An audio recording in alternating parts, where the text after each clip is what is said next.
Assalamu alaikum. Welcome back, friends, with a new topic. The Cherry Orchard as a naturalistic play. Let's take a start. General introduction. Cherry Orchard is a play by Anton Chekhov, which is featuring the effects of the revolution that was taking place in Russia. The play was first performed in 1904. Chekhov is considered to be a realistic, as well as a naturalistic playwright. Before discussing about this play as a naturalistic play, first, we have to make it clear what is naturalism. Naturalism is an advanced form of realism that depicts a realistic story that is an outcome of the past of the characters or the environment in which they grew.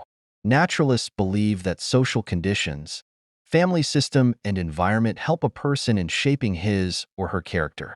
Although both realism and naturalism are interlinked with each other, yet there are some differences between the two.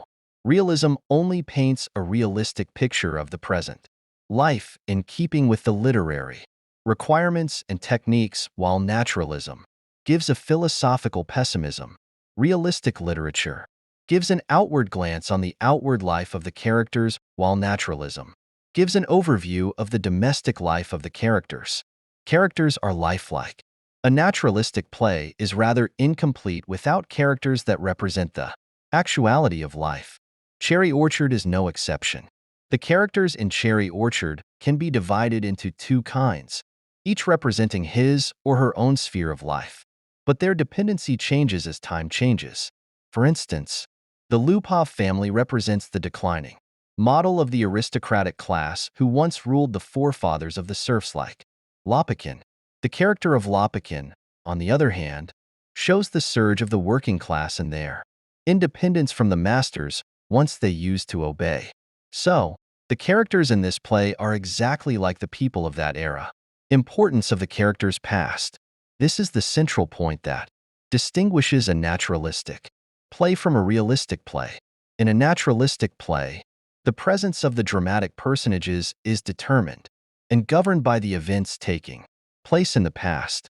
In Cherry Orchard, past is vividly portrayed as a governing force for the present of the characters, despite their class differences.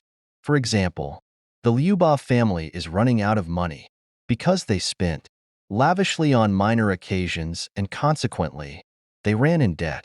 On the other hand, Lopukhin amassed wealth through the means of hard work and business mind.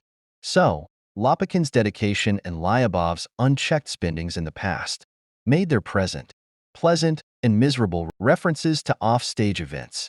Since events in a naturalistic play is governed by the past, there are many references to many offstage events that have either taken place in the past or in the present.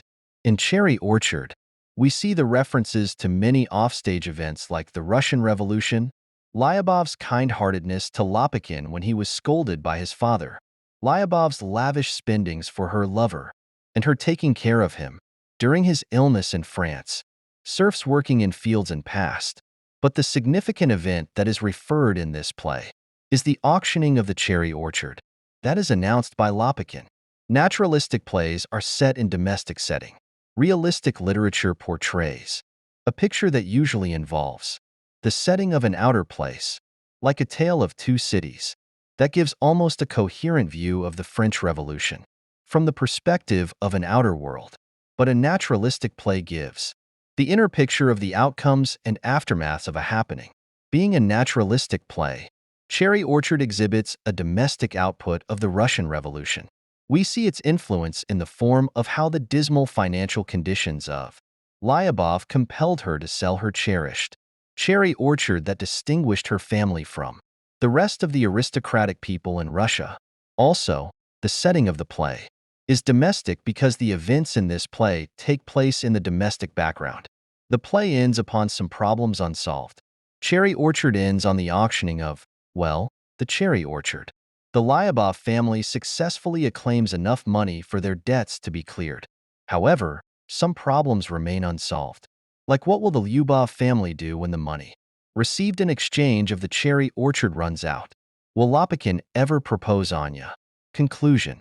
Conclusively, The Cherry Orchard by Anton Chekhov gives an advanced version of realism that depicts the inner consequences of a happening that is worth shaking the set, routine of life.